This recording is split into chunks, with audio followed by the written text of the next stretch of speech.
Jika nantinya 18 klub Liga 1 maksimalin penggunaan kuota 11 pemain asing di musim depan, artinya bakal ada 198 legiun impor yang akan bermain di Liga 1. Intinya, untuk dampak positif sebenarnya ini bagus untuk meningkatkan kualitas pemain lokal.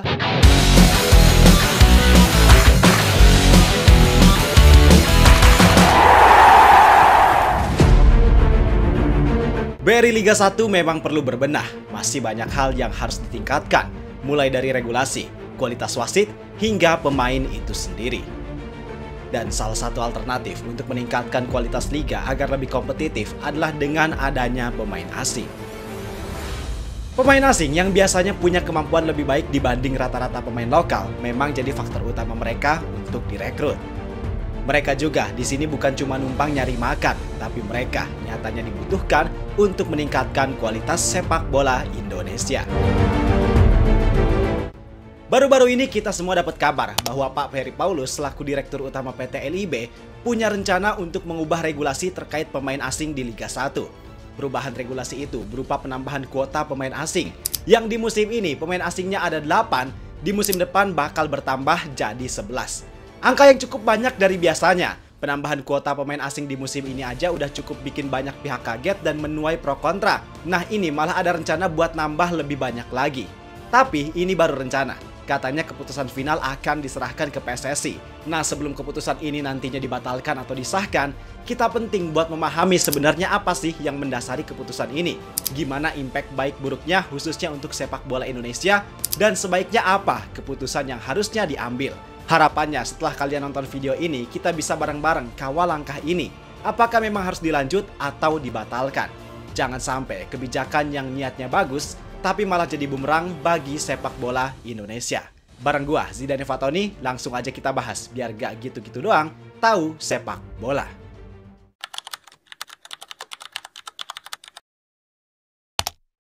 Jadi gua mau sedikit reminder dulu, kalau di musim ini aturan pemain asing Liga 1 udah bertambah. Yang sebelumnya di musim 2023-2024 dengan 5 pemain asing bebas plus 1 pemain asing Asia, bertambah menjadi maksimal 8 pemain asing bebas. Dengan ketentuan hanya boleh 6 pemain yang berada di dalam lapangan, dan sisanya 2 pemain lagi jadi cadangan. Di awal musim, regulasi 8 pemain asing ini juga udah banyak menuai pro kontra. Bahkan beberapa pemain lokal yang terlibat dalam organisasi API atau Asosiasi Pesepak Bola Profesional Indonesia itu ramai-ramai bikin statement untuk menolak kebijakan tersebut. Alasannya sederhana, intinya dengan pemain asing sebanyak itu khawatir para pemain lokal bakal sedikit menit bermain, kalah saing, dan gak bisa banyak berkembang. Tapi walaupun udah banyak konflik, banyak pihak yang menolak, pada akhirnya regulasi ini tetap dilaksanakan. Kemudian sekarang PT LIB pengen nambah lagi maksimal kuota pemain asing Liga 1 menjadi 11 pemain. Dengan ketentuan 8 pemain yang boleh bermain di lapangan, sedangkan sisanya 3 pemain lain jadi cadangan. Dan perlu dipahami bahwasanya ini adalah kuota maksimal. Tiap tim gak harus punya pemain asing sebanyak itu, tapi kalau mau dan mampu itu boleh banget. Kalau kita lihat, saran keputusan ini berangkat dari regulasi AFC yang membebaskan kuota pemain asing untuk kompetisi yang ada dalam naungan mereka. Jadi untuk tiap tim yang berkompetisi di AFC Champions League Elite, AFC Champions League 2, dan AFC Challenge League bisa menurunkan 11 starter dengan pemain asingnya. Nah, berangkat dari keputusan AFC yang membebaskan, membuat PT LIB bisa lebih bebas dalam menerapkan aturan pemain asing. Ditambah lagi alasan PT LIB menambah kuota ini agar tim-tim Indonesia yang akan tampil di Asia bisa lebih bersaing. Harapannya dengan banyaknya pemain asing di Liga 1, membuat kualitas liga jadi makin meningkat. Permainan jadi makin seru, bisa bersaing di Asia, dan membuat peringkat liga menjadi semakin naik lagi. Bagus ya? Ya, bagus banget. Tujuannya sih bagus, tapi sebentar. Kita masih belum bahas impact yang nantinya akan terjadi. Jika nantinya 18 klub Liga 1 maksimalin penggunaan kuota 11 pemain asing di musim depan, artinya bakal ada 198 legiun impor yang akan bermain di Liga 1. Wow, banyak banget ya. Dengan 8 pemain asing yang bermain di lapangan, artinya cuma ada 3 pemain lokal yang bermain. Sedikit banget. Tuan rumah yang punya acara justru ambil bagian yang sedikit.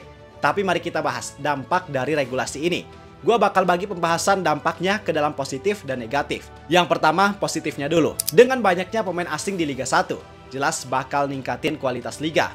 Permainan tentu bakal jadi jauh lebih bagus karena dihuni oleh pemain-pemain yang kualitasnya bagus juga.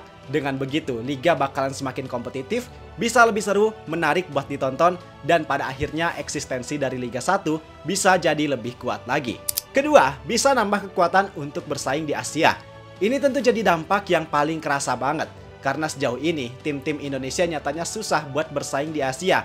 Mereka masih kalah kualitas. Persib aja di musim ini gagal lolos fase grup Champions League tuh, tapi mereka bisa tetap juara di Liga. Artinya apa? Artinya mau gak mau bisa tetap dibilang bahwa kualitas tim terbaik di Indonesia saat ini ya Persib. Persib aja gak bisa bersaing di Champions League tuh, gimana tim-tim yang lainnya? Yang ketiga, bisa ningkatin kualitas pemain lokal. Kenapa? Karena pemain lokal secara gak langsung bisa banyak belajar dari pengalaman dan kualitas pemain asing tersebut.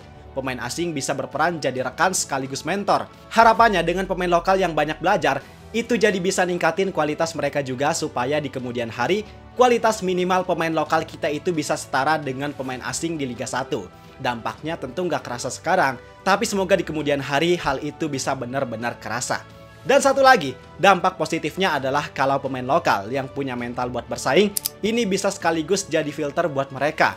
Nantinya pemain lokal yang berkompetisi di Liga 1 itu benar-benar pemain yang punya niat dan tekad kuat, serta kualitasnya gak main-main. Dengan begitu, persaingan pemain lokal jadi makin ketat, dan mereka bakal berlomba-lomba buat dapat tempat di skuad yang berlaga di Liga 1. Intinya, untuk dampak positif sebenarnya ini bagus untuk meningkatkan kualitas pemain lokal kalau pemain lokal kita punya tekad dan mental kuat untuk bersaing lebih keras lagi. Apalagi kalau output untuk timnas Indonesia di masa depan. Karena kita gak bisa terus ngandelin pemain keturunan. Apalagi sekitar 10-20 tahun ke depan, pemain keturunan di Eropa juga kan bakal habis. Otomatis pemain lokal kita harus bisa lebih baik lagi. Selain itu, kualitas liga kita bakalan makin naik, peringkat liga makin naik, kemungkinan berprestasi di Asia juga makin besar, yang hal itu bikin Indonesia bisa makin cemerlang. Tapi di balik dampak positif tadi, tentu ada dampak negatif yang nantinya bakal dirasain. Kurang lebih ada 3 dampak negatif yang bakal terjadi. Pertama, pemain lokal bakal jadi sedikit menit bermain. Ini tentu jadi dampak yang paling kerasa dan paling dikhawatirin sama semua orang. Karena tim-tim yang rekrut pemain asing pasti berusaha buat rekrut pemain asing yang berkualitas. Dan mereka bakalan banyak bergantung ke pemain asing tersebut. Terus pemain lokal yang main cuma 3 orang. Otomatis hal itu bikin kesempatan bermain pemain lokal jadi lebih sedikit. Yang kedua, berpotensi menghambat perkembangan bibit pemain lokal. Dengan minimnya menit bermain dan lapangan pekerjaan yang kurang buat mereka, otomatis ini jadi memperkecil kesempatan banyak pemain untuk berkembang. Karena pada dasarnya kompetisi harus jadi ajang untuk pemain lokal menampilkan potensi. Ibaratnya ini panggung kita sendiri, jadi ya udah selayaknya buat kita yang jadi pemeran utama. Apalagi kalau mental bersaingnya kurang, itu benar-benar bakal jadi penghambat perkembangan mereka banget. Dan yang ketiga, ada kemungkinan permasalahan di finansial. Walaupun setiap tim gak berkewajiban untuk mengisi slot 11 pemain asing, tapi bisa aja ada tim yang maksain atau gengsi kalau gak pakai kuota asing tersebut. Tentu ini jadi hal yang berdampak pada sisi finansial. Contoh kasusnya di musim sekarang, udah jelas ada PSIS Semarang yang nunggak gaji selama beberapa bulan. Lantas kalau ada kerugian dari kebijakan tadi harus gimana? Ya simpel, PT LIB dan PSSI harus nyiapin solusi kalau kebijakan kuota 11 pemain asing ini mau diterapin.